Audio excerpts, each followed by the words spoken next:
Next up, we have Anthony Klan, and he's going to be appearing via video conference.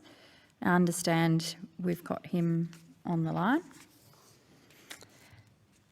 Mr. Klan, can you hear me? I can. Good afternoon, Senator. Wonderful, thank you. I understand that information on parliamentary privilege and protection of witnesses and evidence has been provided to you. For the Hansard record, could you please state your full name and the capacity in which you appear today? Anthony John Klan. I appear in the capacity as editor of the Claxon newspaper and former journalist with News Corporation, Australia. Thank you, Mr. Klan. Now, we have your first initial submission. We also have received your supplementary submission, but we've had a bit of a discussion about it on the committee here today. Like we always do with these things, if there is adverse comment made in submissions, we give others the right of reply before we publish. So just to let you know, we're not going to be publishing your secondary submission yet. We will, but we're just going through the proper process. Of course. So I would appreciate, as we go through evidence today, if there are things that stray into the secondary submission, just think carefully about making sure that you understand that there will be a right of reply to any of the people that you perhaps name. Understood. Okay. Do you have an opening statement for us? Opening statement, I'd just like to say thank you for the opportunity to appear. It's an important inquiry. The issues raised and have been raised so far are extremely important, and I'm happy to be able to assist. Thank you. In your submission, Mr. Klan, you talk about you were with News Corp at the Australian. Is that correct? That's correct. And you were an investigative journalist? That's correct. Mm-hmm. And where were you based? I was based in Sydney. I spent 15 years at the newspaper, 14 of those based in the Sydney headquarters in Surrey Hills. Mm-hmm. And what type of investigations did you undertake for the Australian? For the first 3 years, I worked in the business section. Following that, I worked in the general section, conducting investigations around business, finance, corporate corruption, mainly financially related, typically. Although I cover a broad area, predominantly most of my coverage was around finance, investigative finance. I studied commerce and accounting and related subjects, so I sort of have a background in that area. Mm-hmm. So you're well versed at these issues, as you've referenced in your submission to us in finance, banking, and superannuation. This is what you would regularly write on. Yeah, this is my round. This is my bread and butter. Yeah, and you've been in journalism for 20 years. That's correct. In your submission, you bring to our attention a story that you were writing in relation to superannuation funds. Could you just step us through what you were asked to do and what was the result? Sure. So for many years, as many Australians have cottoned on to, there are some issues within the superannuation sector. It's an area that is so well funded and has so much money and so much power that it's extraordinarily difficult to take on as a journalist because you're constantly shut down. So in early 2018, and at this time, the terms of reference for the Banking Royal Commission had been drawn up and they were extended to include super. My understanding is the government was of the position that industry super funds, now these are the so-called not-for-profit funds, they're about half the industry sector. This is your Australian Super, your Host Plus. That's one half. The other half are retail funds or for-profit funds, and that's your banks, your Westpac, NAB, IOOF, AMP, etc. Now, I was asked to look into this. My understanding is the government had an issue, was of the understanding that there was issues with the industry funds as opposed to the retail funds, which is an enormous misnomer. There's, as I mentioned in that submission, it's a world apart. So the issues with the retail funds. So anyway, I got into digging into this sector, which I was extremely excited to do because it's something I'd always wanted to. It's just a matter of having the the backing, editorial backing to actually do it. So I did that and started out, and we had a number of front page stories, really good hitting front page stories. Things were starting to change. The public was starting to wake up to the enormity of the gouging by these retail funds, the bank funds. And this continued for several weeks, perhaps 2 months. And then the government forces, lobbyist forces got involved behind the scenes, and basically I got shut up. It got to the point where I was just about to blow the lid on the entire thing, and I was just shut down, and it was extremely difficult to get any further stories in. I got a handful of other stories in, but it just there was no, they didn't want to know about it. It was a complete change of about turn, basically. Which is deeply concerning for me, because it involves 5 million Australians have their money with these retail funds, the Westpac, ANZ, CBAs, and they're the people that are being extremely badly hurt by this process. I mean, the Productivity Commission managed to somehow dodge pointing out this fundamental issue, or it sort of worked around it, but it's all in there if you join the dot through the report. But it found that you're losing about up to $1 million just on the average worker. $1 million in their retirement saving is different if you're in your average retail fund or your average industry fund. So basically the industry funds, they just pay the market rates. You see the ASX goes up and down or whatever, that's roughly what you get. But with the retail funds, they're taking all of the cream, and you're basically ending up with exactly what you put in there. So you're actually you're better off putting your money under the mattress in a lot of cases with these funds. So that's an enormous drag on Australia, on their future economy, on the taxation system, it goes to the heart of everything. And it's in the many hundreds of billions of dollars have been gouged. Now, this is illegal. Trustees, which are the people that look after the super funds, have a legal obligation to act in the best interests of members. If they don't, they can face up to several years jail. Now, the issue is the corporate regulator, APRA and ASIC, are beholden to the same forces, as I mentioned before, the industry, etc. So they are just refusing to take action, even though it's cut and dried.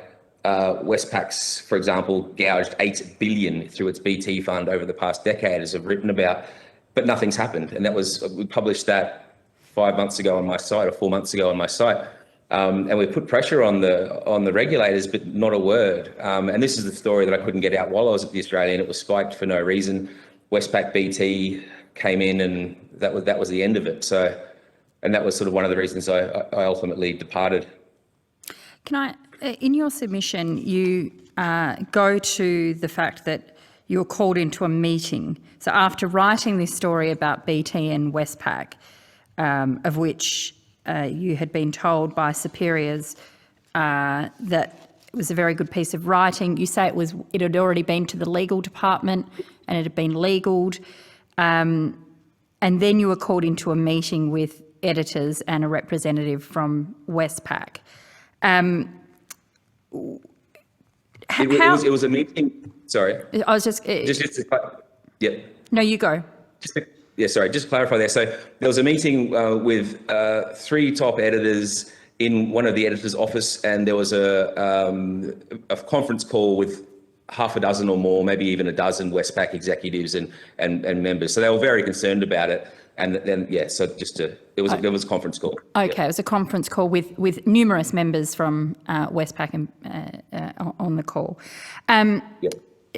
Before this meeting, how long had you been working on this story? Over a month. Okay. Over a month, a couple of months almost. And you say it had been legaled, it had gone to the legal department. Had they asked questions to clarify? It wasn't a particularly. They asked a couple of questions. It wasn't particularly litigious story. I mean, it involves a corporation with over 10 employees, so the corporation can't sue. They weren't worried about it. I deal a lot with legally contentious stories. Being investigative journalist, particularly, I write about powerful people with lots of money, deep pockets. But this wasn't one of those. It just wasn't a particular concern. And as it stands, I've written the story since, published it, and haven't had a peep from them. So there weren't any issues on that front. It kept coming back to me to double, triple check everything, which I did over and over and over, which I understand, that's fine. I had experts call the editor that I dealt with to explain who were the best in the world practically at this stuff, that it was spot on. The gist of it was I'd been asked to track $1 through the system of this retail fund, of these retail funds, to see where the money was getting ripped off. And no one had done that before. So I eventually got to the point where I realized that they're all what we call managed investment schemes. And so you could track it through. It was painstaking, and it was actually probably closer to 2 months in all. We actually managed to track through all these funds and accounts where all the money went. And it was being siphoned off into these paper companies that had no employees, provided no services, but just took the money. And it all just went to Westpac, into one of its subsidiaries. And the value of this subsidiary that was reaping all of these fees rocketed. It grew at many multiples of the ASX, the equivalent ASX companies over the period. And that's purely because of the money it was taking out of the accounts of almost 1 million Australians. And those 1 million Australians in that 10-year period didn't see their income, their super go up at all. So basically every month they're putting in, or every week they're putting in 9% of their salary, but it's their account's only gone up by the same amount. If they're not getting any of the interest, despite taking on all the risks of the stock market, etc., all of the excess was going over to Westpac, and this is still going on with BT. When you got called into this meeting, did you know it was going to be to spike your story? I didn't. No, I went in there with good faith. It was with 3 top editors. I'd been told they wanted to talk. But it's an unusual situation that you'd be sitting there anyway with an editor's office, then speaking to the party you're dealing with, particularly seeing I dealt with them over several weeks, probably many weeks, gone back to them in writing. It was always in writing because they wanted to ensure that they were, everything was the way they wanted it. And I'm completely fine with that. That's fine. But then when we got to the last minute, I made sure every single point was absolutely spot on. And then they decided they wanted to talk because they realised it was about to run the next day or 2 days later. I think it was a Thursday. It was going to run on the Saturday. And then they just made up a bunch of demonstrably false claims, half-truths, and I wasn't allowed to speak in the meeting. So I was just sort of silently outraged and gesticulating, sort of pointing out that all this is wrong.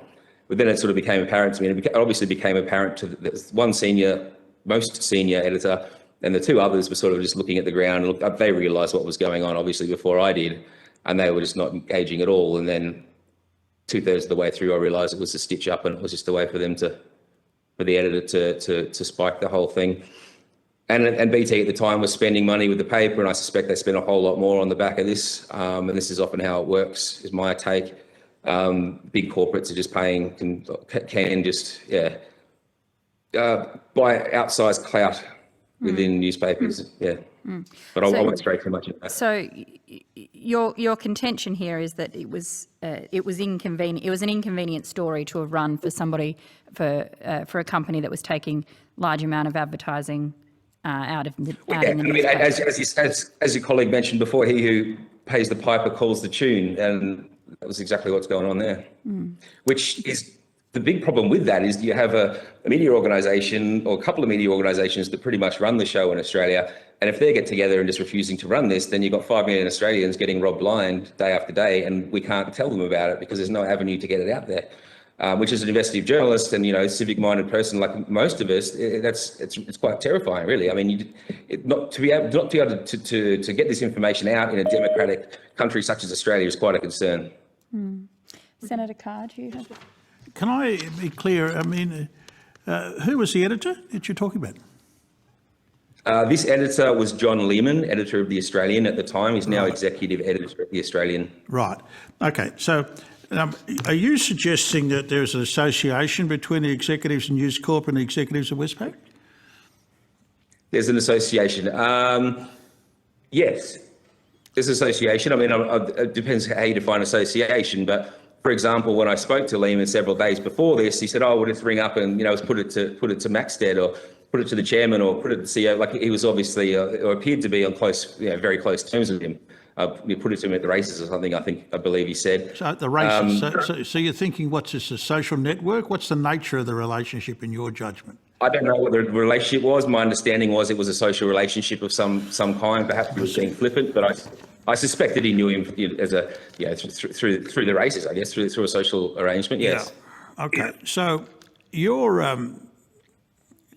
actually were a finalist. Was it? There was some recognition in the newspaper at the time that your superannuation work was acknowledged by the company at the executive level as being of high quality. You were a finalist for the company's top award, the Sir Keith Murdoch Award for journalism. That's the Chairman's Award, isn't it? That's correct. Right. And that's a finalist for the News Corp Australia Business Reporter of the Year. Is that right? That's correct. And is it That's also right. the case that the chairman of the corporation actually has a close hand in selecting the finalists and winners for the Chairman's Award? Yes. That's Mr. Murdoch. That's correct. Mr. That's the senior Mr. Murdoch we're talking about. Yes, I understand. Yes, I understand the Murdoch family are closely involved in, and the senior Mr. Murdoch. Yes, I just want to be clear. I want to be clear as your credentials. That's all. And you're saying that your stories. Sorry, would you? Yes, that's correct. So these stories on superannuation, the chairman was obviously very impressed with them. It's in the name of his father, the award. He presents the award. I was one of 4 finalists for the award, as well as Business Journalist of the Year. So finalist. Can you be clear to this committee why, in your opinion, how do you account for the suppression of your story by the senior editorial executives? I account for it in terms of it being financial, that they didn't want to upset the big end of town. They didn't want to overturn the apple cart. There's a Royal Commission going on. This would bring down, I think, if I'd kept reporting anyway, the super system as we know it would have changed. It would have to have changed because more people would understand these issues. And this was sort of the turning point. This was going to be the sort of bit of the dynamite that really kicked it off. So they were throwing everything behind shutting it up. So I understand it would have been money. It would have been, I suspect they would have been paid substantially more money after it, whether that be through special advertising or a number of other reasons. I see. So you're not suggesting that Mr. Murdoch was directly involved in the suppression, now are you? No, I don't think not at all, because the suppression happened before this award ceremony. So he wouldn't even known about it, I don't think. I've put this information in. He's seen the entry through other hands. It would have gone up, the handful of top ones would have gone to him. He would have seen it and thought it was great, which it was. I believe it was very good work.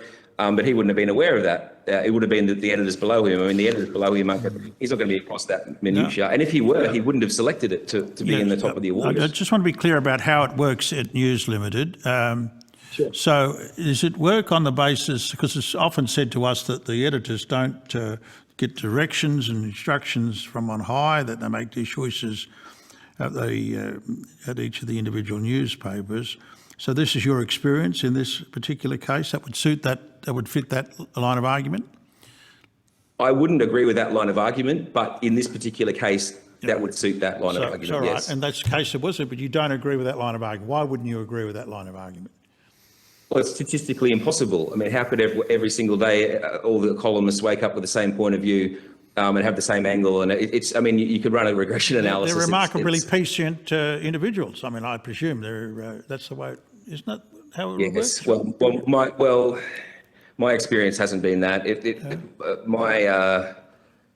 you've got a point of view or an angle that doesn't suit, then it just gets axed. And if you've got an angle that does suit, it gets pushed through massively. Right.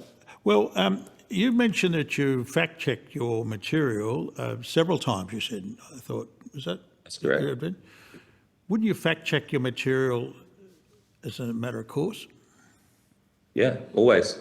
Always. I mean, it depends how much time you have. Obviously, in the daily newspaper, there's always a lot of time pressures, etc. But yeah, you do. You always double, triple check. But this was an extraordinary level of checking. We went back and back and back. So, Mr. Klan, you always check. Now, I've noticed that other investigative reporters have presented material which is full of factual errors. So, it's not common practice, surely, at the Australian or some of the tabloids within the news stable to always check.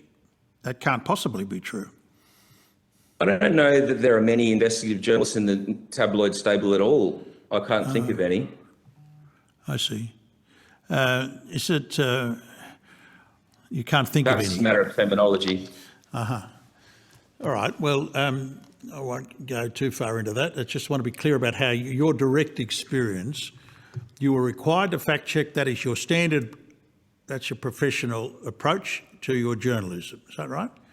Yes, that's correct. And what was the circumstances upon you've left News Limited now? That's right. Why? I departed in May 2019. After this superannuation issue, which was for me enormous, not being able to get this information out, I decided I was going to leave. It was a matter of then, when and how, and some other events unfolded 3 months out from the federal election, and that was the catalyst, and it all came to a head, and I departed then. Okay. Well, you've got a supplementary submission which we will provide to the persons that you've named, and it may well be necessary to invite you back as well. So perhaps I'll leave my further questions to that occasion. So thank you very much for your appearance today. Thank you so much. Thanks, Mr. Klan. I've got a couple of final ones to follow up, if I could. Generally speaking, you've spent 15 years at the Australian newspaper. In your experience, have you seen a change in the way stories are presented, the way opinion and fact are blended, the way the issues that are highlighted versus issues that are ignored? Has there been a change in the 15 years of your experience? Absolutely. Absolutely. It was a different place from when I started, from when I left.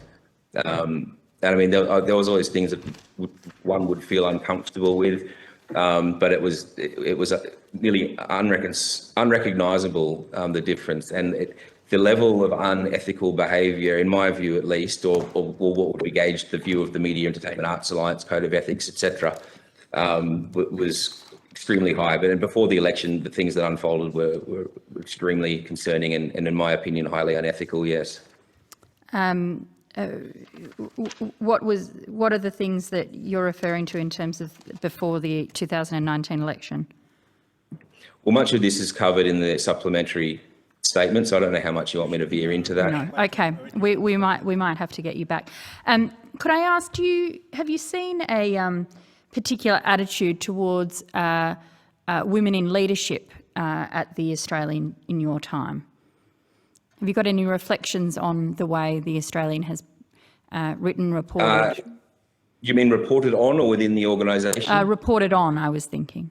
Right. No, because I think within the organisation, actually, it's and from the many women I know who work there have great things to say for it, and it's actually really good like that. So I wouldn't say anything negative on that front at all.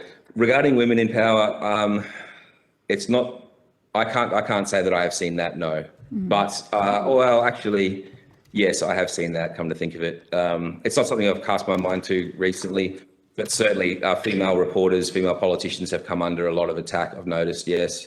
But again, that's not something I had given a lot of thought to. I was sort of generally stuck in my investigative round and sort of just stuck to that, to be honest. Understandable. Okay.